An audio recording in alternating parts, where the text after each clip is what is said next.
사랑하는 동교회 성도 여러분, 오늘도 이렇게 말씀으로 만나게 된 것에 기쁜 감사를 드립니다. 오늘 말씀은 신명기 21장의 말씀입니다. 신명기 21장의 말씀, 살아가면서 겪을 수 있는 많은 일들에 대한 이야기들을 또 오늘 말씀을 통해서 하고 있어요. 이런 말씀들을 통해서 우리는 어떠한 하나님의 뜻, 하나님의 은혜를 발견할 수 있게 될까? 본문으로 바로 들어가시죠. 단락단락을 나눠서 살펴보면서 이러한 부분들에 대해서 깊이 생각해 보도록 하겠습니다. 첫 번째 단락입니다. 1에서 9절. 1에서 9절 미제 사건입니다. 1에서 9절 미제 사건.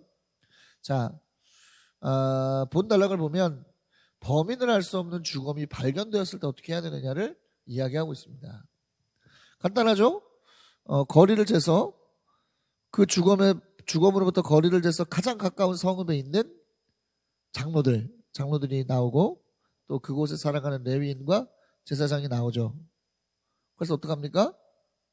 하나님께서 말씀하신 행동을 해요. 어떤 행동? 한 번도 멍에를 맨 적이 없는 암소 한 마리의 머리를 물 흐르는 골짜기에서 꺾어 버리는 것. 그리고 레위인과 제사장들이 나와서 손을 씻고 이렇게 증언하는 거죠. 우리가 죽이지 않았습니다. 목격자도 없습니다. 이스라엘의 죄를 사해달라 말하는 겁니다. 이렇게 하고 나면 어떻게 되는 거예요? 이 범인을 알 수 없는 주검 때문에 일어난 살인의 책임을 벗게 되는 것이라고 이야기를 합니다. 좀 그죠? 복잡하죠? 복잡합니다. 그러나 복잡하지만 복잡할 건 없는 거예요.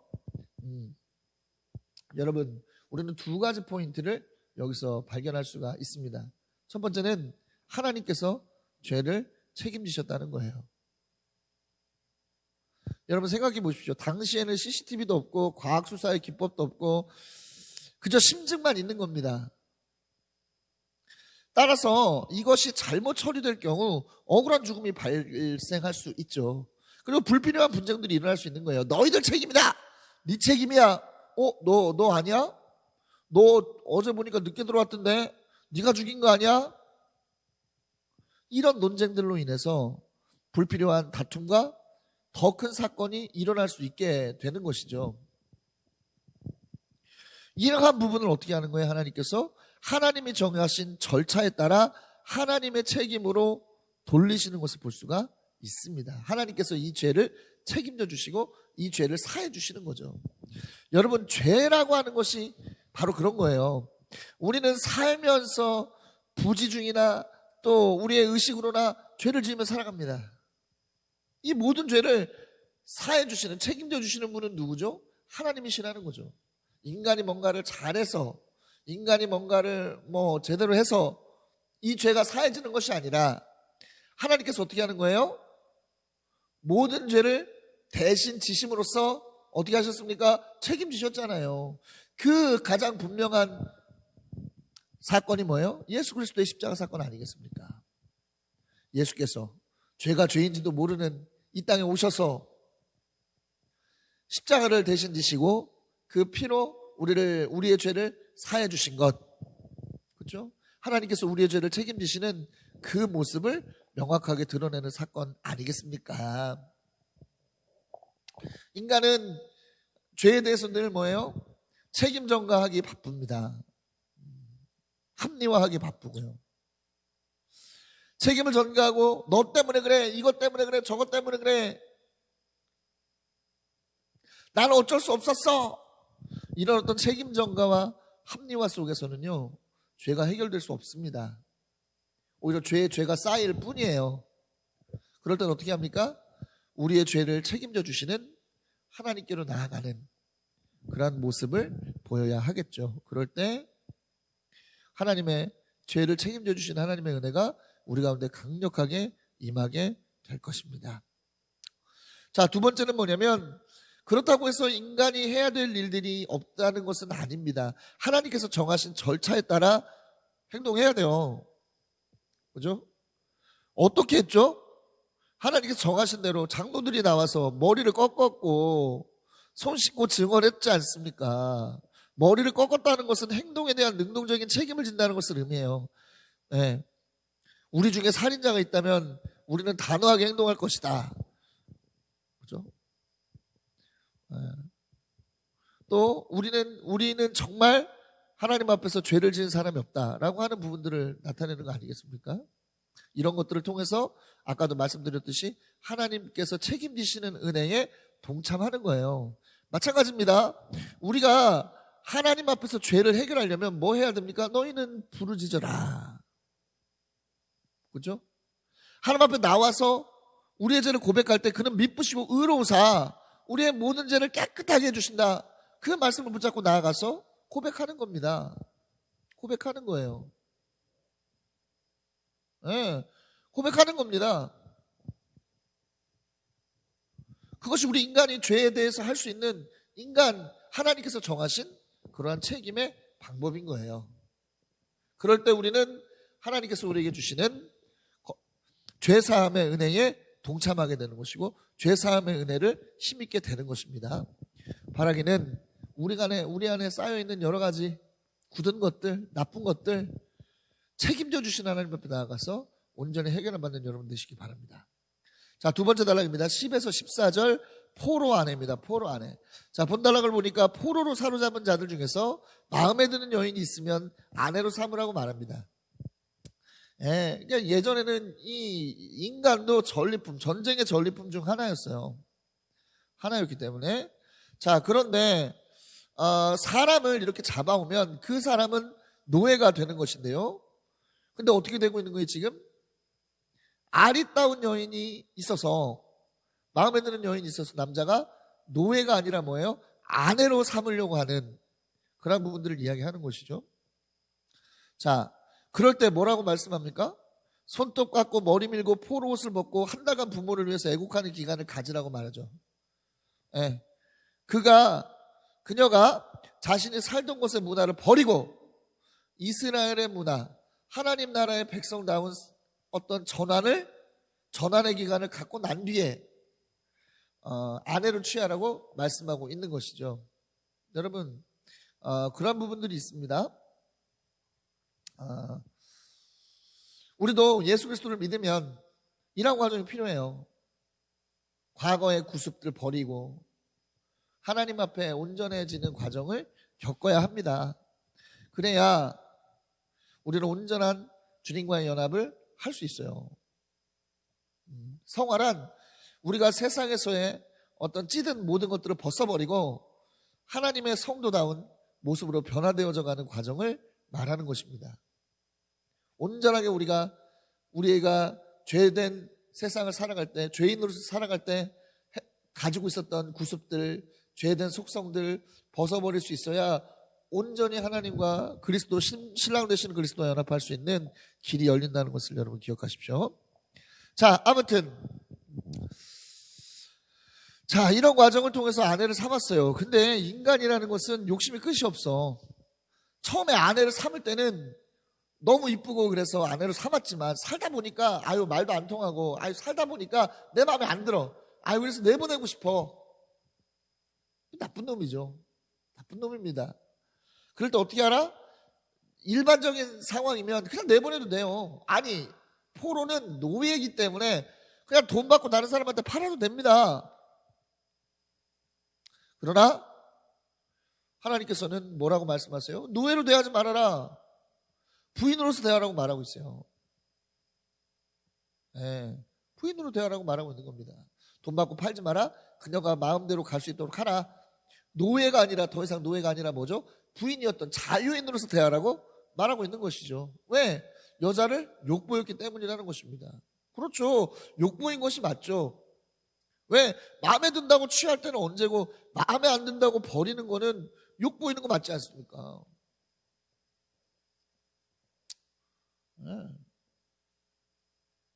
여러분, 사람과의 관계가 이런 거예요. 여러분, 사람과의 관계가 이런 겁니다. 사람과의 관계는 책임이 따라요. 책임이 따른 겁니다. 자신이 남편이었다면 남편으로서의 책임이 있어야 되는 것이고, 부인이라면 부인으로서의 책임을 다해야 되는 것이고, 자녀면 자녀로서의 책임을 다해야 되는 것이고, 부모는 부모로서의 책임을 다해야 되는 거예요. 내가 좋을 때는 그 책임을 다하고, 내가 좋지 않을 때는, 내가 마음에 들지 않을 때는 그 책임을 다하지 않는다? 이것은 하나님이 보실 때 온전한 방식은 아니라는 것이죠. 우리는 언제나 우리의 역할에 따른 책임을 다할 수 있게 되기를 바라겠습니다. 자, 다음 단락입니다. 15에서 17절 맏아들입니다. 맏아들. 자, 이것도 같은 맥락이에요. 자, 두 아내가 있어. 근데 두 아내가 있는데 어떤 아내는 굉장히 이 남자가 사랑하고 어떤 아내는 이 남자가 사랑하지 않아요. 근데 이 사랑하지 않는 여자에게서 난 아들이 맏아들이야. 그래서 사랑받지 못한 아내의 아들의 장자권을 보장하지 않고 사랑하는 자가 낳은 아들을 장자권을 주려고 해. 이럴 때 어떻게 하라고 말하는 거예요? 그런 식으로 하지 마라. 하나님 말씀하고 있는 것이죠. 사랑받지 못한 아내의 아들이 장남일 때 장자권을 보장하라는 거예요. 왜 그러냐? 그것이 너의 정력의 첫 열매이기 때문이라고 말하고 있는 것입니다. 정력의 첫 열매. 그렇죠. 처음으로, 그죠? 처음으로 쏟아낸 것. 자신에게 주어진 정력을 처음으로 쏟아낸, 그래서 나타난 열매가 큰아들일 거 아니겠어요. 성경은 장자에 대해서 중요하다고 말합니다. 장자는 아까 말했듯이 기력의 시작이라고 이야기를 해요. 가장 내가 좋을 때, 내가 가장 힘이 넘칠 때 본 아들. 그렇죠? 기력의 시작이라고 말하고 또 하나님께 드려진 존재라고 말하죠. 왜 이집트에서 이스라엘 백성들을 구해낼 때, 건져낼 때 이집트의 모든 장자들은 죽였지만 이스라엘 백성들은 건지셨잖아요. 이스라엘의 모든 장자를 건지셨잖아. 그래서 맏아들은 내 것이다. 그래서 뭘 내게 하셨죠? 생명의 속전을 내게 하셨지 않습니까? 하나님께 드려진 존재입니다. 장자는.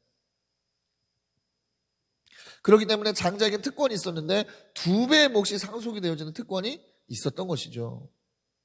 중요한 것은 뭡니까? 이것은 하나님께서 정하신 거예요. 하나님께서 정하신 것을 사람 마음대로 왔다 갔다 바꿀 수 없다라고 주님 말씀하고 있는 것이죠. 여러분 그렇죠? 누구를 장자로 낳을 것인가? 뭐 내가 선택해서 낳습니까? 그런 게 아니잖아요. 하나님께서 태를 열어주셔야 그렇기 때문에 일어나는 일이죠.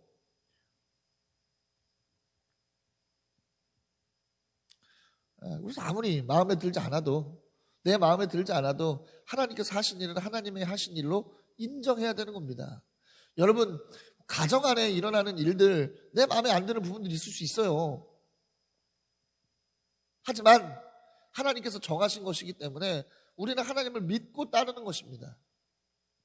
하나님이 정하신 대로 따라야 되는 거예요. 내 마음이 좋고 내 마음이 가는 대로 하는 게 아니라.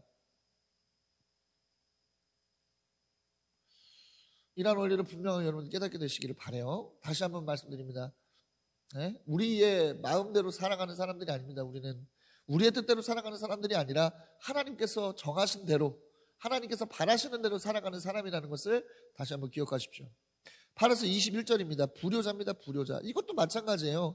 자, 부모에게 반항하는 사람, 고집이 세어서 타일러도 말을 듣지 않는 아들, 이러한 일들이 있을 때 어떡하라고요? 부모가 아들을 붙잡아서 성읍 장로들에게 가서 호소하면 성읍 사람 모두가 그를 돌로 쳐서 죽이라고 말합니다. 그래서 경계를 삼으라는 것이죠.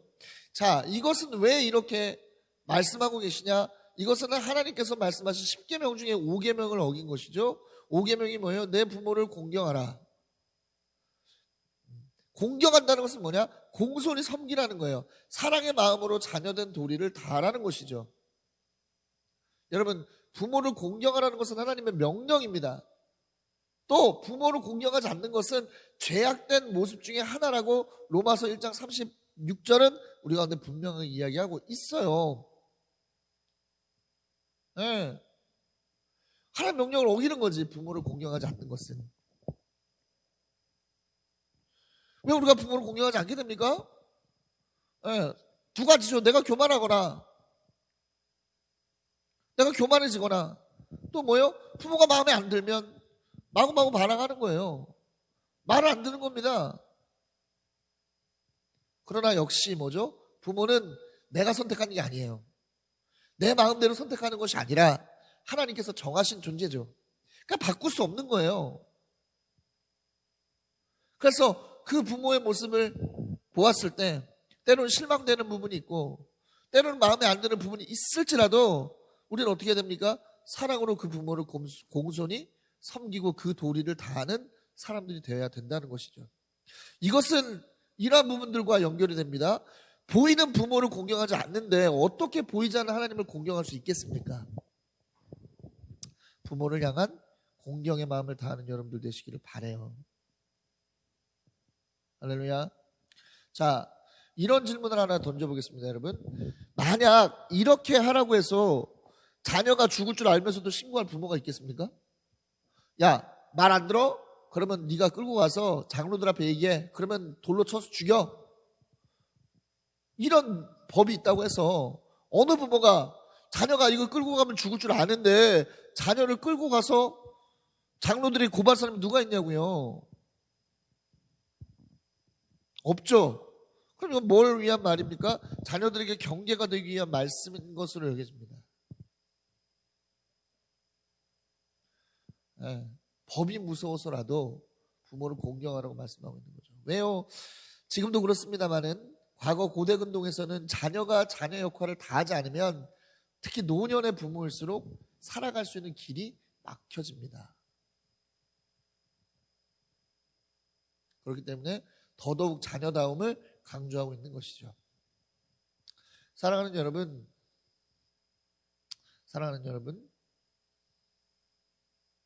이웃사랑의 시작은 부모에 대한 사랑으로부터 출발한다는 것을 여러분 기억하시기를 바라고 더욱더 부모를 사랑하는 여러분 되시기 바라요. 공경하시는 여러분 되시기 바랍니다. 마지막 단락 20에서 23절 기타 규정입니다. 자, 처형된 사람의 주검을 나무에 달아두어라. 그러나 밤이 되기 전에 내려 묻어달라. 이렇게 말씀하고 있어요. 하나님께서 당신에게 준 땅을 더럽히면 안 된다고 말하고 있는 것이죠. 여러분, 처형된 사람을 나무에 다는 이유는 한 가지입니다. 뭐예요? 본을 보이는 거예요. 본때를 보이는 겁니다. 니네들 이런데도 죄 지을 거야? 이런 거예요. 하지만 본을 보이더라도 매달린 자의 존엄함을 인정하라고 하시는 조치죠. 다른 걸 다 떠나가지고 그 당사자의 가족들을 한번 생각해 보십시오. 그 마음을 생각해 보세요. 자신의 아들의 주검이 그렇게 매달렸을 때 속이 얼마나 아프겠어. 마음이 얼마나 아프겠습니까? 갈갈이 찢겨지죠. 성경을 보니까 이런 사건이 나와요. 사무엘하 21장 보면 기브온 사람들의 소원을 들어주는 다윗의 모습이 나옵니다. 자, 이스라엘에 3년 6년이 드는데요. 그 원인이 사울이 기브온 사람을 죽인 이유 때문이라고 말씀하고 있습니다. 하나님께서. 이게 무슨 말이냐면 기브온 사람들이 뭡니까? 가나안 점령 때 몰래 위장을 해가지고 여호수아를 속인, 그래서 화친을 맺은 그러한 족속들입니다. 예, 사울은 이스라엘 사람들에게 잘 보이기 위해서 어떻게 했어요? 기브온 사람들을 죽이는 일을 했습니다. 그래서 그것이 문제가 돼서 3년의 기근이 일어났다는 것이죠. 그래서 다윗은 기브온 사람들을 불러서 면담을 합니다. 그래서 요구사항을 좀 들어보니까 뭘 요구했냐면 사울의 집안 남자 7명을 넘겨달라는 그러한 요청을 받습니다. 그때 사울의 첩 아야의 딸 미스바가 낳은 아들 둘과 함께 7명을 넘겨줘요. 그리고 이 기브온 사람들은 넘겨받은 7명을 죽여서 매답니다. 성경에 나온 것처럼.